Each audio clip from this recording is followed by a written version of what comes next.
नमस्कार दोस्तों, इमेजिन करो कि ऐसा देश जहां पर भारी पॉवर्टी और बेरोजगारी हो, क्राइम बहुत ज्यादा हो, ड्रग्स की प्रॉब्लम हो, दंगे देखने को मिल रहे हो और ओवर पॉपुलेशन और इलिटरेसी भी हो।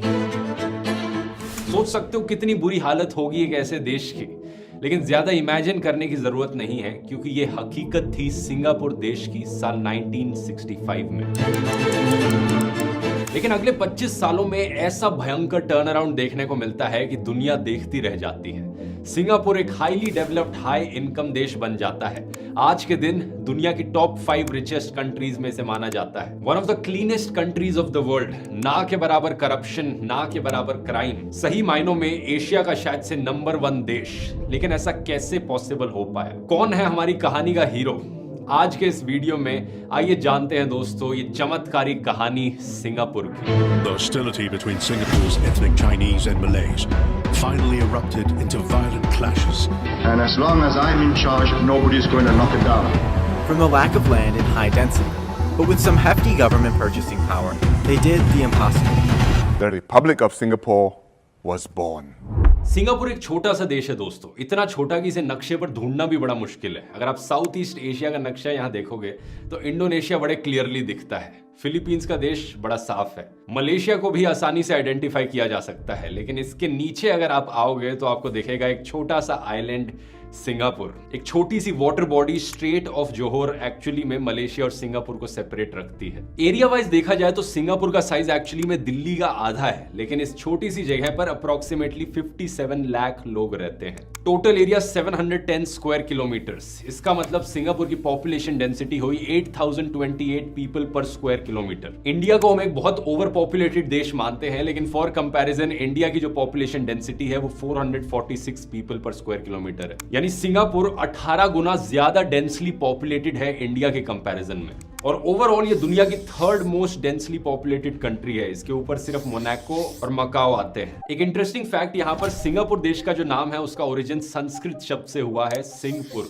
सिंग मतलब लायन और पुर मतलब शहर, तो सिंगापुर का मतलब हुआ द लायन सिटी। और लायन से याद आया, सिंगापुर को 4 एशियन टाइगर्स में गिना जाता है। 4 वो देश जो बहुत हाईली डेवलप्ड हैं एशिया के अंदर, साउथ कोरिया, हांगकांग, ताइवान और सिंगापुर। इंटरेस्टिंगली इन चारों देशों की पॉपुलेशन डेंसिटी इंडिया से ज्यादा है। कुछ लोगों को ये फैक्ट काफी शॉकिंग लगेगा क्योंकि बहुत से लोग इंडिया की पॉपुलेशन पर ब्लेम डालते हैं कि इंडिया इतना डेवलप्ड क्यों नहीं है। लेकिन यहाँ इन चारों एशियन टाइगर्स के जीडीपी पर कैपिटा इंडिया से कहीं ज्यादा और पॉपुलेशन डेंसिटी भी कहीं ज्यादा। यहाँ रहने वाले लोगों की बात करी जाए तो सिंगापुर एक बहुत ही डाइवर्स देश है। अलग अलग धर्मों के लोग साथ में मिलजुल कर रहते हैं।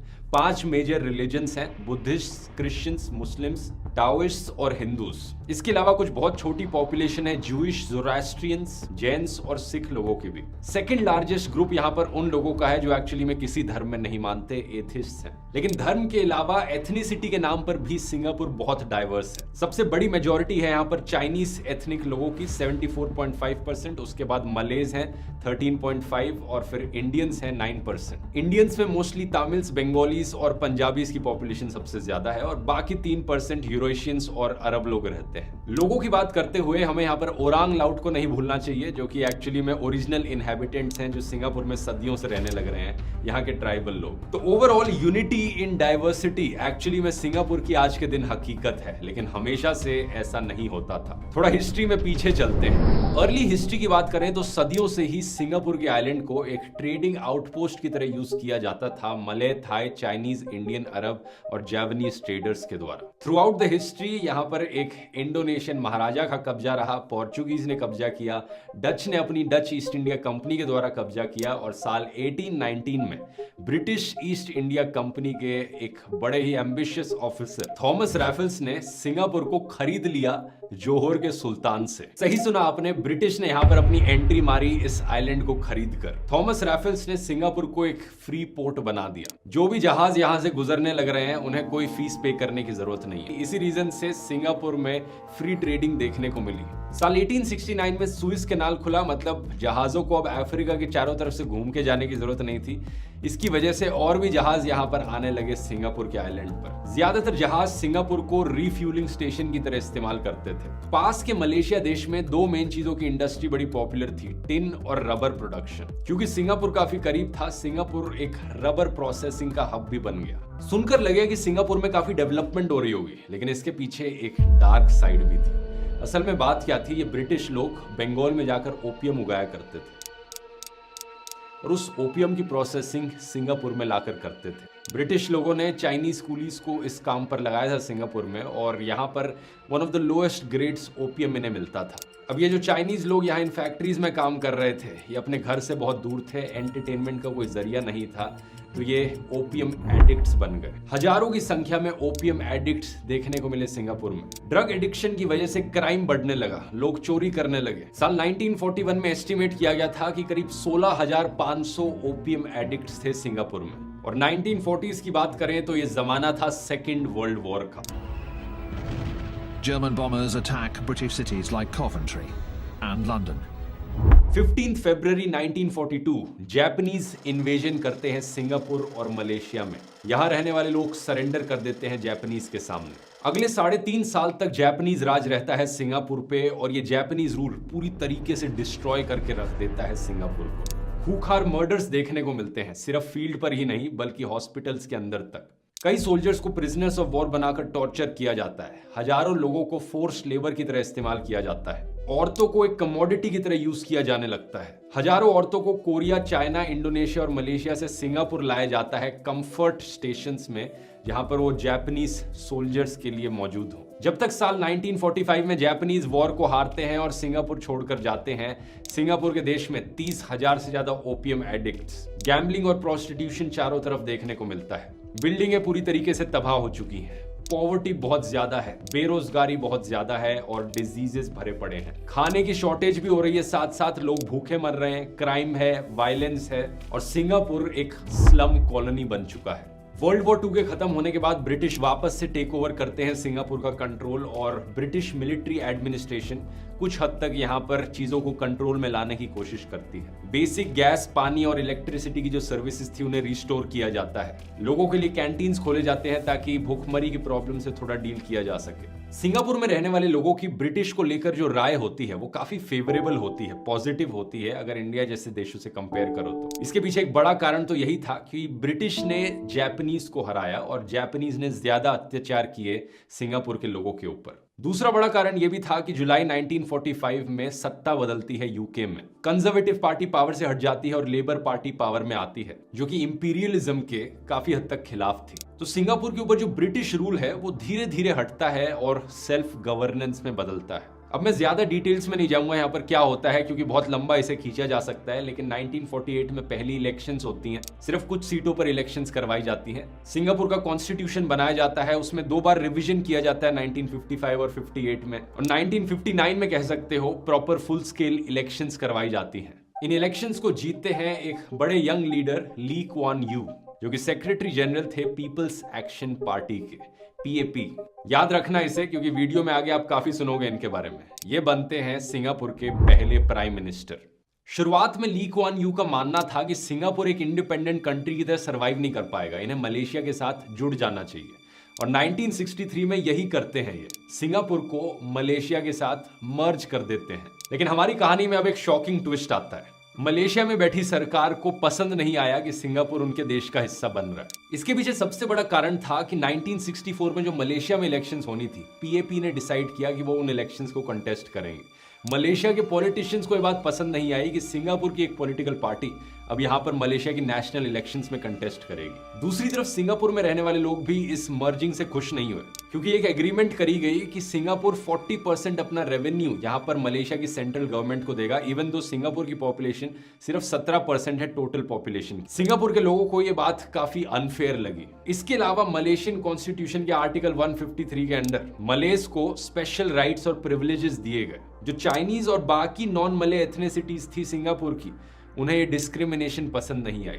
उन्हें दिखा कि कैसे मलेशिया को यहाँ पर एक मले मलेशिया बनाया जा रहा है, कि सिर्फ मले लोगों का है मलेशिया, बाकी जो छोटी मोटी माइनॉरिटीज हैं उन्हें सेम राइट्स, इक्वालिटी नहीं दी जा रही। They want a Malay Malaysia where the Malays are on top, in charge of everything. We wanted gradually, not immediately, a Malaysian Malaysia where as citizens we share the burden and the rewards. In differences की वजह से 1964 में जाकर communal tensions बढ़ी और race के नाम पर राइट्स भी देखने को मिले। Things at each other, so I wedged my soldiers in between them and we fired a few tear gases. इन दंगों की वजह से 1965 में डिसाइड किया गया कि सिंगापुर वापस से सेपरेट हो जाएगा मलेशिया से और अपनी इंडिपेंडेंट कंट्री बनेगा, द रिपब्लिक ऑफ सिंगापुर। इस पॉइंट ऑफ टाइम पर ब्रिटिश का कुछ ना कुछ कंट्रोल अभी भी सिंगापुर में मौजूद था। 1967 में जाकर ब्रिटिश अनाउंस करते हैं कि वो सारे ट्रूप्स को सिंगापुर से विड्रॉ कर लेंगे और पूरी तरीके से वो देश छोड़कर चले जाएंगे। सुनकर आपको लगेगा कि ये तो अच्छी चीज होनी चाहिए, लेकिन सिंगापुर की सरकार के लिए और सिंगापुर के लोगों के लिए ये एक बड़ी ही प्रॉब्लमैटिक चीज थी। ब्रिटिश का एक बहुत बड़ा कंट्रीब्यूशन था सिंगापुर देश को चलाने में। ब्रिटिश फोर्सेस बहुत सी जॉब्स प्रोवाइड करती थी ढेर सारे सिंगापुरियंस को। इसके अलावा सिंगापुर की अपनी आर्मी तक नहीं थी, खुद की कोई डिफेंस फोर्सेस नहीं थी। ब्रिटिश जाती तो वो डिफेंड नहीं कर पाते अपने आप को। इसी रीजन से ली क्वान यू ने जाकर ब्रिटिश को कहा कि प्लीज थोड़े दिन और रुक जाओ, हमें यहाँ पर ट्रांजिशन करने का सही तरीके से मौका दो, और ब्रिटिश एक्चुअली में मान गए। ब्रिटिश के देश छोड़कर जाने की डेडलाइन बनाई गई साल 1971, यानी prime minister Lee Kuan Yew के पास 4 साल का समय था अपने देश को संभालने का। एक ऐसा देश जो ऑलरेडी भारी पॉवर्टी, अनएम्प्लॉयमेंट और ड्रग एडिक्शन की प्रॉब्लम से जूझ रहा था। ऊपर से देश में दंगे भी देखने को मिल रहे थे और साथ ही साथ अभी अभी मलेशिया ने देश को अपने से अलग कर दिया था। खुद के कोई नेचुरल रिसोर्सेज भी नहीं थे यहाँ पर। कैसे इस देश को सही राह पर लाया जाए, यहां से शुरुआत होती है दोस्तों हमारी मिरेकलस कहानी की। एक ऐसी कहानी जिसके हीरो है prime minister Lee Kuan Yew. ये तुरंत काम पर लग जाते हैं। सबसे पहले अपने आसपास के देशों के साथ शांति बनाई जाए और जियोपॉलिटिकल प्रॉब्लम्स को सॉल्व किया जाए। 1967 में ये एशियान ग्रुप की स्थापना करते हैं, association of south east Asian Nations, जिसमें 5 देशों के foreign ministers Indonesia, Malaysia, Philippines, Singapore और थाईलैंड साथ में आकर बैठते हैं, जिसका पर्पस होता है कि सारे देश एक साथ कोलैबोरेट करें, अलग अलग फील्ड्स में कोऑपरेट करें ताकि इस पूरे रीजन में पीस और स्टेबिलिटी बनी रहे। लेकिन इसका मतलब ये नहीं कि देश में कोई आर्मी की जरूरत नहीं। तो दूसरा, ली क्वान यू अपने देश के डिफेंस के लिए नेशनल सर्विस इंट्रोड्यूस करते हैं सेम ईयर में। देश का हर लड़का जब 16.5 साल की उम्र का होगा उसे नेशनल सर्विस के लिए रजिस्टर करना पड़ेगा। 18 साल की एज के बाद उसे एनलिस्टमेंट करनी पड़ सकती है किसी भी दिन। बेसिकली हर 18 साल के लड़के के लिए देश में कंपलसरी बनाया गया कि उसे आर्मी, डिफेंस फोर्सेस या नेशनल सर्विस ज्वाइन करनी पड़ेगी कुछ सालों के लिए। अब किसी भी देश को अगर सही मायनों में डेवलप बनना है तो एजुकेशन सबसे पहली चीजों में से है जिस पर बहुत फोकस किया जाना चाहिए, और सिंगापुर ने यही किया। देश में कंपलसरी प्राइमरी एजुकेशन है, पब्लिक एजुकेशन है, हाई क्वालिटी है, सरकार बहुत ही अच्छे स्कूल्स और कॉलेजेस बनाती है, इंफ्रास्ट्रक्चर बहुत अच्छा है स्कूलों का, और पब्लिक एजुकेशन को बहुत ही कम फीस पर दिया जाता है, ऑलमोस्ट फ्री के लेवल पर है। एजुकेशन एक्चुअली में दोस्तों एक बहुत ही बेसिक लेकिन मेन डिफरेंस है डेवलपिंग और डेवलप्ड देशों में। प्रैक्टिकल स्किल्स बहुत एसेंशियल हैं किसी भी देश को डेवलप्ड बनाने के लिए। सिंगापुर ने वोकेशनल ट्रेनिंग पर भी बहुत फोकस दिया, लेकिन अनफॉर्चुनेटली हमारे देश में ज्यादातर लोगों को बेसिक प्रैक्टिकल स्किल्स भी नहीं आती। हमें यहाँ पर अपनी तरफ से भी पूरी कोशिश करनी चाहिए कि हम इन स्किल्स को सीखें, कॉन्स्टेंटली लर्न करते रहें और लाइफ लॉन्ग लर्नर्स बने। अब यहाँ पर लाइफ लॉन्ग लर्निंग और अपस्किलिंग के लिए मैं आपको रेकमेंड करना चाहूंगा यूडमी। यूडमी एक ग्लोबल डेस्टिनेशन है बहुत सारी स्किल्स सीखने के लिए, ऑनलाइन कोर्सेज के थ्रू जिन्हें सिखाया जाता है एक्सपर्ट्स के द्वारा। मैं यहाँ पर आपको एक कोर्स रेकमेंड करना चाहूंगा यूडमी पर, an entire MBA in 1 course by Chris Haroun. ये course real world business concepts पर फोकस करता है, जैसे कि फाइनेंशियल एनालिसिस, कैश फ्लो को मैनेज करना और ऐसी ही बहुत सी और चीजें। इसके अलावा आप कोर्सेज देख सकते हैं डिजिटल मार्केटिंग पर रॉब पर्सिवल के द्वारा, या फिर business analysis by the BA guide fundamental. Udemy पर अभी एक न्यू ईयर सेल चलने लग रही है, तो अगर आप कोई कोर्स खरीदेंगे आपको डिस्काउंट के अलावा एक लर्निंग गाइड भी मिलेगी और बहुत सारे स्पेशल ऑफर्स मिलेंगे, तो जाकर ट्राई आउट कर सकते हैं। इसका लिंक नीचे डिस्क्रिप्शन में मिल जाएगा। यूडमी से आज से ही सीखना शुरू कीजिए। और अब टॉपिक पर वापस आते हैं। सिंगापुरियंस के सामने जाकर उन्होंने एक प्रॉमिस करी कि सिंगापुर एक मल्टी रेशियल नेशन होगा। हम दुनिया के सामने एक एग्जाम्पल की तरह उभरेंगे। हम कोई मलय राष्ट्र नहीं है, हम कोई चाइनीज राष्ट्र नहीं है, हम कोई इंडियन राष्ट्र नहीं है। किसी एक धर्म के नाम पर हमारा देश नहीं बन रहा है, किसी एक लैंग्वेज के नाम पर हमारा देश नहीं बन रहा है, ना ही किसी कल्चर के नाम पर हमारा देश बन रहा है। हम एक सेक्युलर देश हैं जहां पर हर एक इंसान एक बराबर होगा। Malays 43%, Malays Dayak Dusun Borus, Chinese 41%, Indians 10%, the others Eurasians, Ceylonese, and so on. I say we got to work with each other. No group can oppress the other. We work together. And you want Singapore to remain a sane, stable place. लेकिन constitution में secular लिख देना काफी नहीं है। इससे अचानक से इक्वालिटी नहीं आ जाएगी देश में। लोगों के अंदर शक होता है। जब इतने सारे अलग अलग धर्मों के, एथनिसिटी के लोग देश में रहने लग रहे हैं और कम्युनल टेंशन्स बड़ी हाई हैं, तो लोग एक दूसरे पर शक करते हैं। लोग अपने आप से घुलेंगे मिलेंगे नहीं। इस प्रॉब्लम को सॉल्व करने के लिए ली कुआन यू ने कहा कि हम एक प्रोएक्टिव अप्रोच लेंगे असिमिलेशन को लेकर। इन्होंने अपनी एथनिक इंटीग्रेशन पॉलिसी इंट्रोड्यूस करी। इस पॉलिसी के अनुसार जो सरकारी मकान है वहां रहने वाले लोगों की रेशियो फिक्स्ड होगी एथनिसिटी के नाम पर। यानी एक बिल्डिंग है तो उसमें 22% मलेज रहने चाहिए, 84% चाइनीज, 10% इंडियंस और बाकी माइनॉरिटी ग्रुप्स। जो परसेंटेज एथनिसिटीज का पूरे देश में है वो एक बिल्डिंग में भी होना चाहिए, ताकि चाइनीज, मलेज और इंडियंस एक ही बिल्डिंग में साथ साथ रहें। और ये एक बहुत ही कमाल की मूव है दोस्तों, क्योंकि असलियत में होता क्या है, अगर लोगों को अपनी मर्जी चलाने दोगे, जो लोग ऑलरेडी कम्युनली ब्रेन वॉश्ड हैं, वो कभी भी एक दूसरे के साथ रहना नहीं चाहेंगे। वो अपने ही गेटोज बना लेते हैं कि ये वाला हिंदू एरिया है, यहाँ पर सिर्फ हिंदू रहते हैं, ये वाला मुस्लिम एरिया, यहाँ सिर्फ मुस्लिम्स रहते हैं। एक शहर के अंदर ही बंटवारा हो जाता है। इसी तरीके के बंटवारे को रोकने के लिए एक बिल्डिंग में ही अलग अलग एथनिसिटीज के लोगों को रुकाया, ताकि सारे एक दूसरे को देखें, एक दूसरे के पड़ोसी बने और साथ में ही मिलजुल कर रहें। साल 1990 में maintenance of religious harmony act पास किया गया था। इस एक्ट के तहत सिंगापुर ने एक presidential council for religious harmony बनाया, जिसके 2/3 मेंबर्स मेजर रिलीजन्स के रिप्रेजेंटेटिव्स थे। इन रिप्रेजेंटेटिव्स का काम था कि ये इंश्योर करें देश में जो अलग अलग रिलीजन्स हैं उनके बीच में मिलना जुलना हो रहा है। इसके अलावा सिंगापुर ने एक रेशियल हार्मनी डे भी इंट्रोड्यूस किया। हर साल 21 जुलाई को सिंगापुर में स्कूल के बच्चे ड्रेसअप करते हैं दूसरे रिलीजन की ट्रेडिशनल कॉस्ट्यूम्स में। यानी अगर कोई हिंदू है तो वो मुस्लिम ट्रेडिशनल कॉस्ट्यूम में आएगा, और कोई मुस्लिम है तो वो हिंदू ट्रेडिशनल कॉस्ट्यूम में आएगा, और साथ में फिर वो पढ़ते हैं declaration of religious harmony. School से ही बच्चों को सिखाया जाता है कि सेक्युलरिज्म, डाइवर्सिटी और यूनिटी की जो प्रिंसिपल्स हैं कैसे उन्हें अपहोल्ड किया जाए देश में। ये कुछ छोटी छोटी स्टेप्स हैं जो बहुत इफेक्टिव हैं और जिससे हमारा देश डेफिनेटली बहुत कुछ सीख सकता है। अगला पॉइंट, ली कुआन यू ने कहा कि अगर देश को डेवलप्ड बनाना है तो देश को साफ रखना पड़ेगा। इनकी राय में cleanliness is a hallmark of civilisation.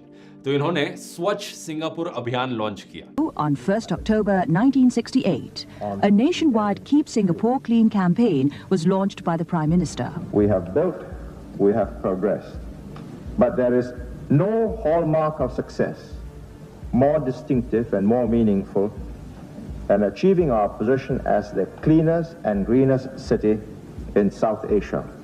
और ये कैंपेन ऑलमोस्ट हर 1-2 साल में होती थी 1958 से लेकर 1988 के बीच में।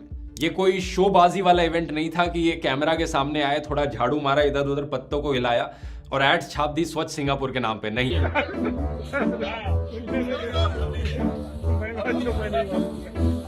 ये एक कॉन्क्रीट कैंपेन थी। मल्टीपल स्टेप्स लिए गए। पब्लिक वेस्ट कलेक्टर्स को लाइसेंस किया गया नेशनल एनवायरनमेंट एजेंसी के द्वारा।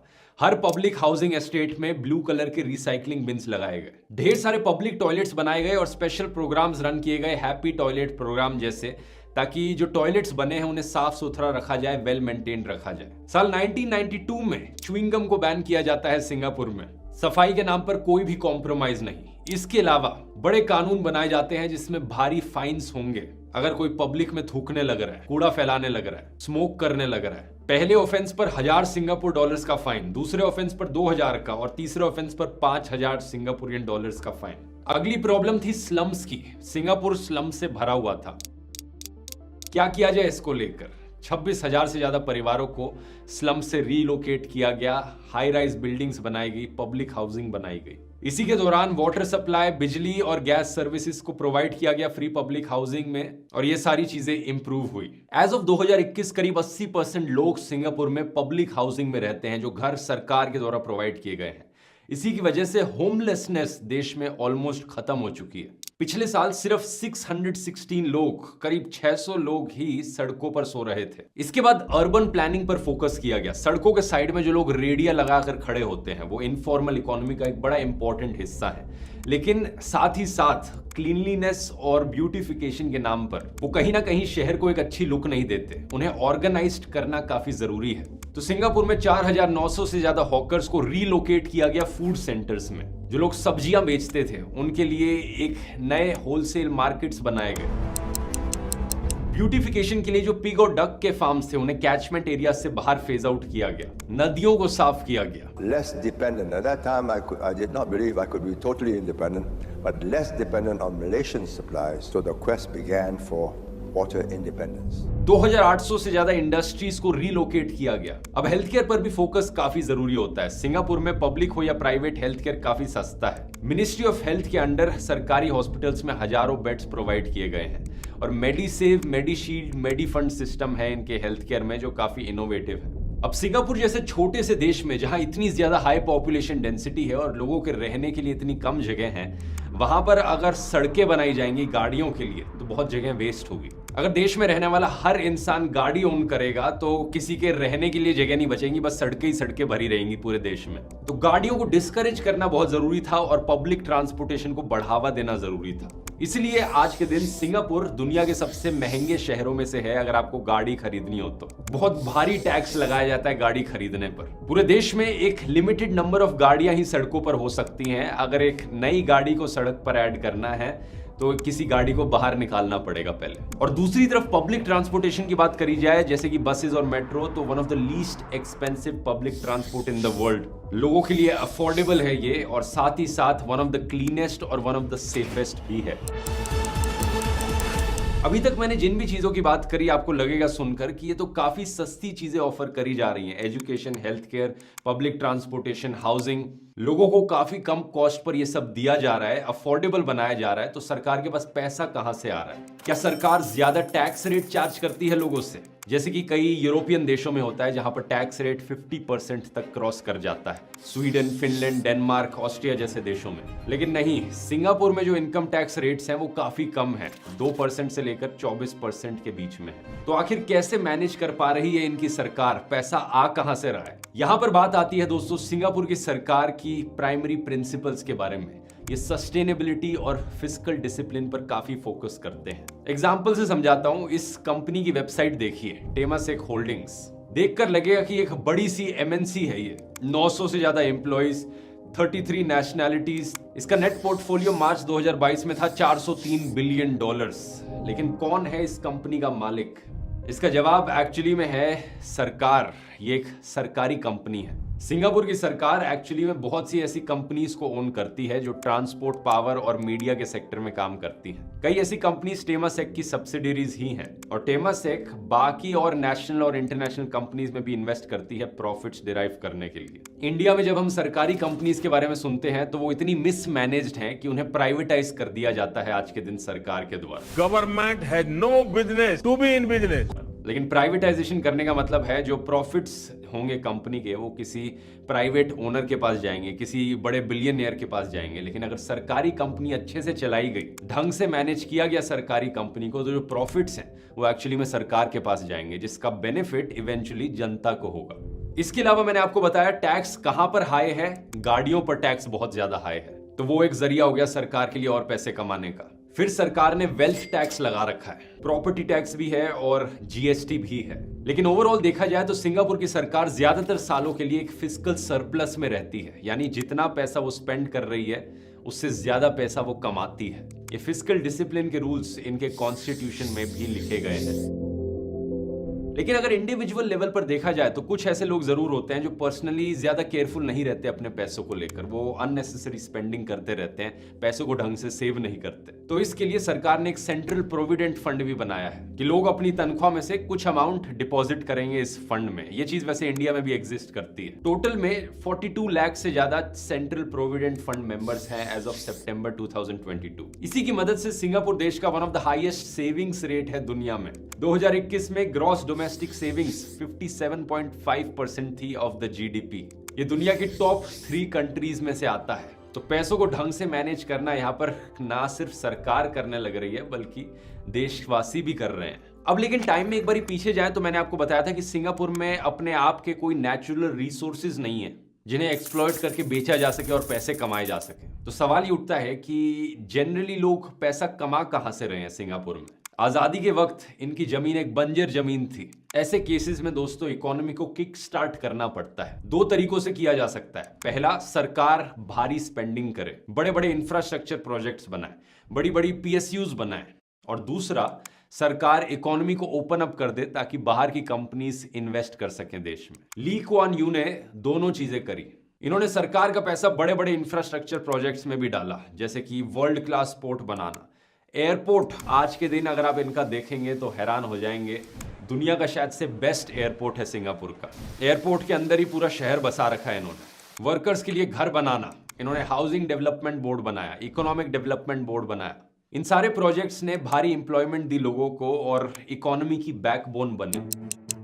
क्योंकि देश के पास कोई नेचुरल रिसोर्सेज नहीं थे तो इसका मतलब था कि देश की लोकेशन इसकी इकलौती एडवांटेज थी। एक छोटा सा आइलैंड अपने आप में कभी आत्मनिर्भर नहीं हो सकता था। तो इसका मतलब यह है कि इसकी इकोनॉमी को खोलना पड़ेगा और बाहर की दुनिया को मौका देना पड़ेगा कि वो सिंगापुर का एडवांटेज उठा पाए। इतिहास में मैंने आपको ऑलरेडी बताया था कि कैसे सिंगापुर हमेशा से ही जहाजों के लिए एक पोर्ट रहा था, इंटरनेशनल ट्रेडिंग के लिए। यही चीज सिंगापुर की सरकार ने जारी रखी, बढ़िया एयरपोर्ट बनाकर और एक हब बनाकर जहां पर कनेक्टिंग फ्लाइट्स हो सकें, इंटरनेशनल ट्रेडिंग करी जा सके। अब फॉरेन इन्वेस्टमेंट्स को अट्रैक्ट करने के लिए सिंगापुर को एक स्टेबल और ऐसा देश होना चाहिए जहां पर बिजनेस करना आसान हो। तो इन्होंने क्या किया, टैक्स रेट्स कम कर दिए, रेड टेपिज्म खत्म कर दिया कि कोई फालतू का पेपर वर्क नहीं होगा, एक सिंगल ट्रेड विंडो बनाई, सरकारी एजेंसी से बाबू टाइप के लोगों को बाहर फेंका, इंटरनेशनल बिजनेस लोगों को यहाँ पर बुलाया, प्रोसेसेस को काफी आसान बनाया। और ये सब करने के बाद नतीजा ये हुआ कि आज के दिन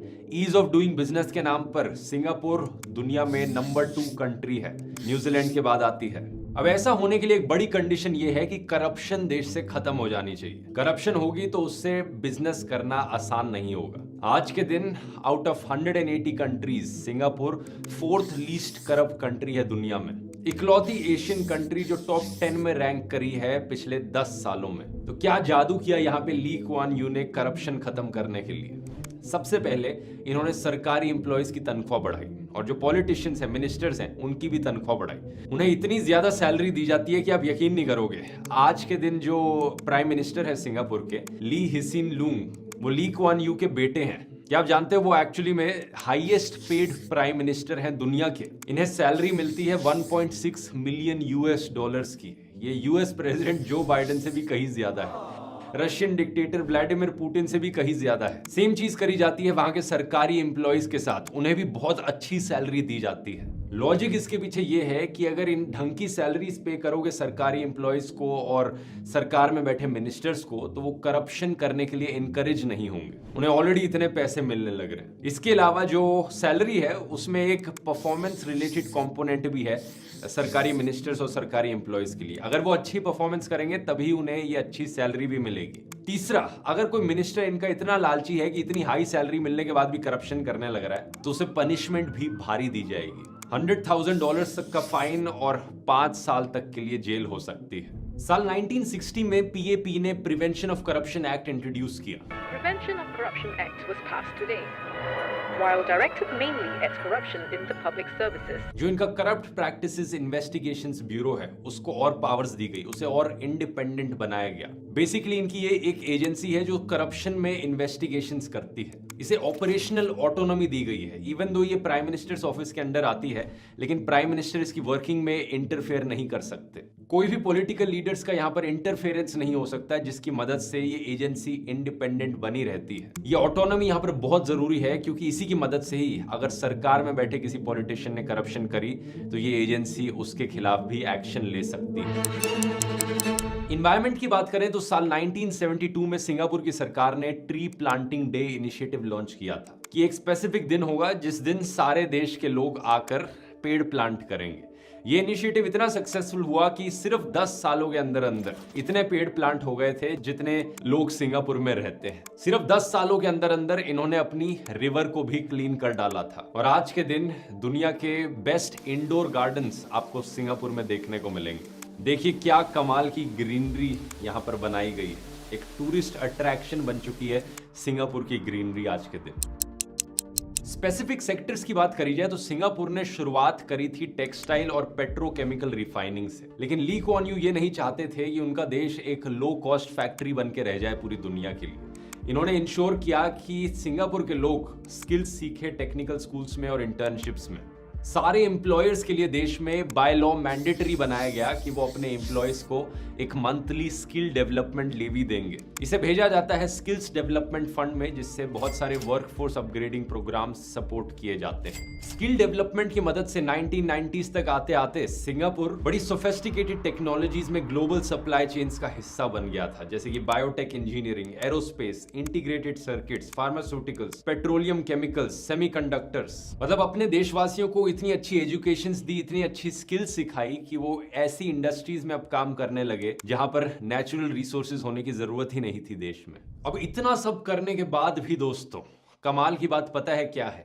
ली कुआन यू जानते थे कि वो किसी भी हालत में अपने अराउंड एक पर्सनैलिटी कल्ट डेवलप नहीं होने दे सकते। उनका फोकस काम पर था, देश को डेवलप करने पर था, ना कि अपनी इमेज को बढ़ाने पर था। आज के दिन अगर आप सिंगापुर में जाएंगे तो आपको कहीं पर भी ली कुआन यू के कोई स्टैचूज देखने को नहीं मिलेंगे, कोई मॉन्यूमेंट्स नहीं मिलेंगे जो इनको बड़ा ऑनर कर रहे हो, कोई मंदिर नहीं बनाया किसी ने इनके नाम पर। लिटरली एक देश को कहां से कहां ले गए, फिर भी कोई मॉन्यूमेंट इनके ऊपर नहीं बनाया गया है। ऐसा क्यों है? सिंगापुर के जो करंट प्राइम मिनिस्टर हैं उन्होंने अप्रैल 2015 में इसको लेकर एक स्टेटमेंट दी थी, ली कुआन यू के देहांत के करीब 1 महीने बाद। Mr. Lee made it very clear throughout his life that he did not need and did not want any monument. Mr. Lee was very careful never to allow a personality cult to grow around him and much less to encourage one himself. उन्होंने Singapore की development इतने चमत्कारी तरीके से करी कि वो चाहते तो अपने आप को एक सुपर हीरो की तरह दिखा सकते थे। वो चाहते तो लोगों को अंधभक्त बना सकते थे अपना, कि देखो मैं यहाँ पर भगवान का रूप हूँ, मैं देश को कहां से कहां तक ले गया। लेकिन उन्होंने ये सब नहीं किया। ली कुआन यू एक एजुकेटेड इंसान थे, प्रैग्मेटिक थे, किसी एक आइडियोलॉजी को लेकर ज्यादा स्ट्रांगली फील नहीं करते थे। कहा जाता है कि उनके कान हमेशा खुले रहते थे, वो औरों से सजेशंस हमेशा सुनते थे। और ये कुछ ऐसी क्वालिटीज हैं जो बहुत रेयरली पॉलिटिशियंस में पाई जाती हैं। Whoever governs Singapore must have that iron in him.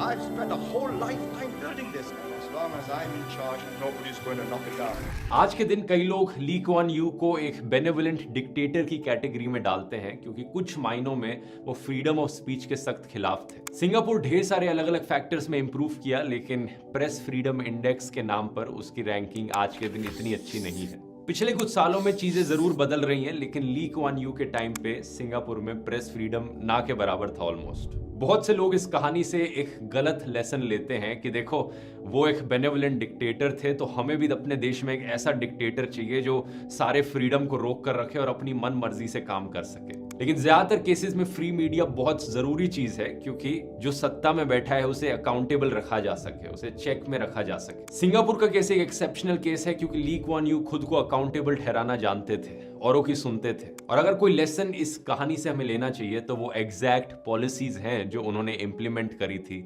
देश को इस लेवल तक लाने के लिए। यहाँ पर आपकी क्या राय है नीचे कमेंट्स में लिखकर बताइए। वीडियो पसंद आए तो ऐसी ही और केस स्टडीज यहाँ इस प्लेलिस्ट पर क्लिक करके देख सकते हैं। बहुत बहुत धन्यवाद।